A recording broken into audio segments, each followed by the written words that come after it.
سورۃ الاخلاص قرآن حکیم کی عظیم ترین سورت، جس کو حضور نے فرمایا ثلث قرآن، تہائی قرآن کی مساوی ہے۔ توحید باری تعالیٰ پر جامع ترین سورت، مختصر ترین اور جامع ترین۔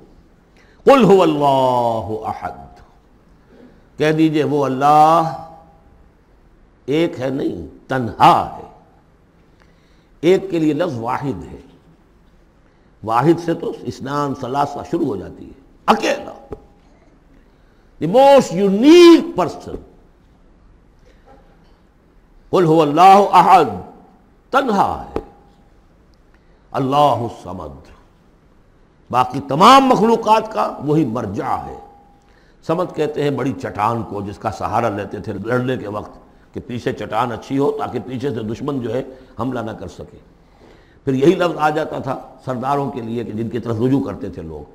تو یہ کہ اصل بخود قائم ہے، اپنے بل پر قائم ہے، کسی نے بنایا نہیں اسے، اس کی حیات مستعار نہیں ہے، اس کی حیات اپنی، اس کا علم اپنا۔ باقی جو بھی کائنات کے اندر مخلوقات ہیں وہ سب اس کی بدولت ہے۔ لا یحیطون بشیء من علمہ الا بما شاء، ان کا وجود بھی اللہ کا عطا کردہ، انہیں حیات بھی مستعار ہے، مانگی ہوئی ہے۔ عمر دراز مانگ کے لائے تھے 4 دن، اور وہ مانگی ہوئی زندگی ہے، جب چاہے گا لے لے گا ہم سے، ہماری زندگی اپنی تو نہیں ہے۔ لیکن یہ کہ باقی تمام مخلوقات کو تھامے ہوئے ہے، اور یہ وہی ربط و تعلق ہے جو میں نے آپ کو بتایا تھا اسم اعظم، جو الحی القیوم، خود زندہ اور باقی سب کو تھامے ہوئے۔ کل کائنات اس کی توجہ کی وجہ سے قائم ہے۔ لم یلد ولم یولد، نہ اس نے جنا اور نہ وہ جنا گیا، نہ اس کے کوئی ماں باپ، نہ اس کی کوئی اولاد، نہ اس کی کوئی جوڑی، جورو اور بیوی۔ متخذ صاحبۃ ولا ولدا، یہ ہم پڑھ چکے ہیں قرآن۔ اس اعتبار سے نفی ہو گئی کہ کچھ لوگوں نے اس کے لیے بیٹیاں تجویز کر دیں، فرشتوں کو خدا کی بیٹیاں بنا دیا۔